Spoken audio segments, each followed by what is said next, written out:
In order to understand the atmosphere, meteorology, the weather, the first concept you have to get into your mind is simply this, and that is that we are walking around at the bottom of an ocean of air. We are at the bottom of an ocean of air. It's as simple as that. Just like the ocean has waves and currents and upwellings and downwellings and tides, the atmosphere does the same thing. It moves and behaves just like the ocean does, because air and water are both fluids, not liquids. Liquid is a phase of matter, solid, liquid, gas, okay? But fluid describes the way that things move. Where water is a liquid and a fluid, air is a gas and a fluid, because fluid describes motion. I mean, you would never say, wow, look at that ballerina doing her chaîné turns across the stage. Boy, she's so liquid. No, of course not. But you might describe her as being very fluid, and that would be accurate because that's describing her movement.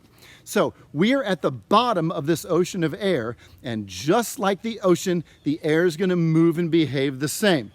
Okay?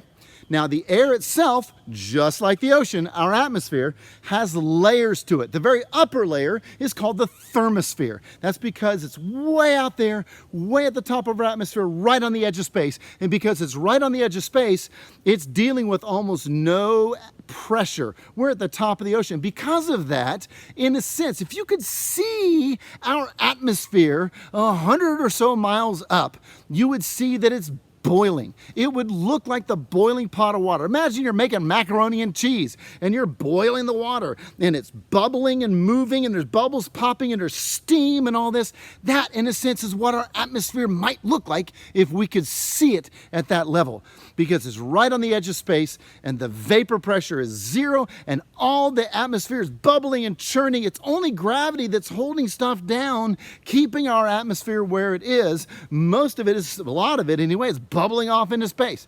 So it's really kind of a churning, moving, crazy cauldron way up there in the thermosphere. Now below the thermosphere, we have the mesosphere, and that's kind of that space just below the way upper atmosphere as we're moving down into where we start to get a little bit more dense, a little bit more compact. It is in the mesosphere that we have a lot of meteorites and other things that are churning and crashing through. We see the meteorite as it burns up as it comes in the atmosphere. That's all in the mesosphere. Below the mesosphere, we have the stratosphere.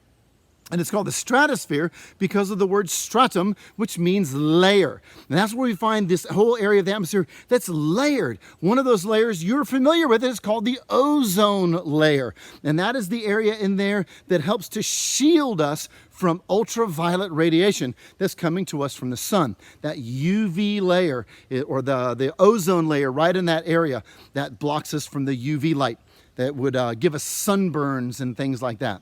Now below the stratosphere, we're finally into the layer that we are walking around in, and that is the troposphere.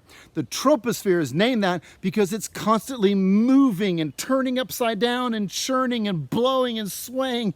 It is in constant motion. It is in the troposphere that we have all of our weather. This is where it all occurs.